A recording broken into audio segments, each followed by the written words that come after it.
Let's get to Varun Anand's top picks. Your first idea, EverGen Infrastructure, EVGN, on the venture exchange. Yeah, so EverGen Infrastructure is a pure play renewable natural gas company. And excuse me, I had to get a lozenge to keep me from coughing. So if I mumble a little bit, my apologies.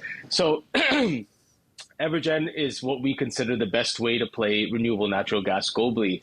And renewable natural gas, in our opinion, is going to be instrumental in achieving carbon emission reductions and neutrality, given that the Russia-Ukraine crisis has kind of shown us that we do still need fossil fuels, but renewable natural gas would be a way to at least be cleaner in using natural gas because it's a carbon negative event rather than being carbon positive and mining it out of the ground. And keep in mind that emissions from landfills, which are inputs into renewable natural gas facilities, emit a lot more in terms of emissions into the atmosphere relative to carbon dioxide when you're mining for natural gas. So it is very beneficial. And you have utilities like Fortis targeting 15% of their natural gas network to be renewable natural gas by 2030, and coincidentally is a major customer of EverGen. And just this year, EverGen has announced two transformational acquisitions. One is GrowTech out of Alberta, as well as Project Radius out of Ontario. And if you put those two projects together, combined with their current expansions in BC, you can see this company actually increase from a 3 million EBITDA run rate this year to 30 million by the end of 2024. And that's not, an exaggeration. That's actually how much they can do if they execute on their pipeline. And even if you assume there's a little bit of spillage or delay, even if they hit kind of 20 to 25, you're still looking at tremendous growth for a company that's trading at 5 times EV to EBITDA. And just last year, you had a transaction in the RNG space that actually transacted at closer to 10 times EV to EBITDA. So should the public markets not, give EverGen credit, there's definitely private market opportunity. And the last thing I'll say is, it is a small cap, so you have to have a tough stomach for volatility.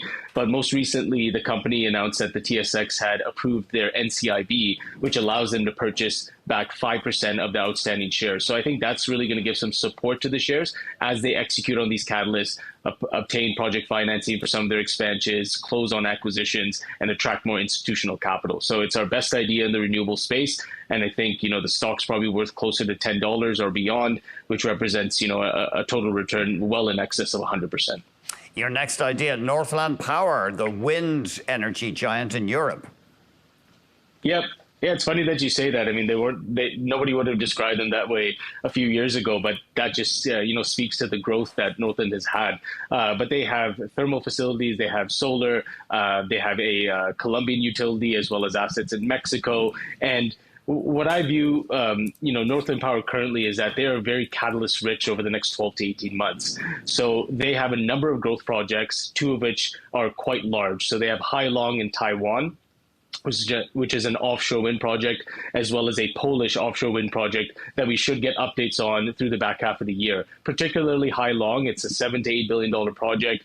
You're likely going to see, a bit of a farm down strategy there where they sell some of their equity and maybe a corporate PPA, which would obviously enhance returns. So in terms of growth profile, they operate about 3 gigawatts currently, and their growth profile is 6.5 gigawatts. So you could see this company double its EBITDA in the next 5 to 7 years and have a much more diversified asset base. And they also are auctioning in Korea and Japan, so you could see some opportunities there. And most recently, they won about 100 megawatts of solar in New York. So Northland is firing in all cylinders, and we think that the company is very catalyst rich, and you're getting a lot of the growth kind of for free at the current share price. And finally, it's an Italian player, Infrastrutture Wireless Italiane. Yeah, it is a really good pronunciation, much better than I can do. So Inwit, which is what we generally call it, is a cellular tower operator in Italy.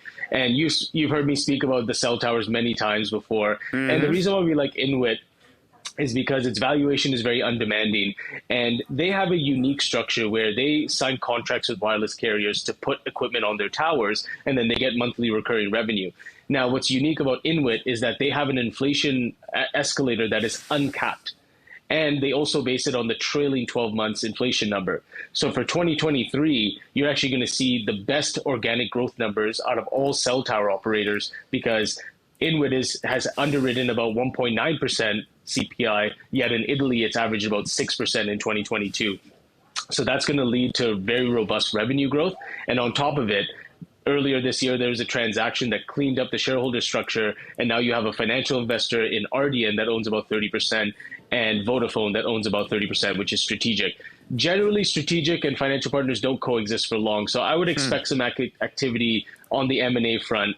With a name like Inwit, especially given that the valuation is undemanding, it is completely hedged against inflation and actually benefits from inflation, unlike a lot of other companies. And, it has a set of irreplaceable assets with its dominant position in Italy.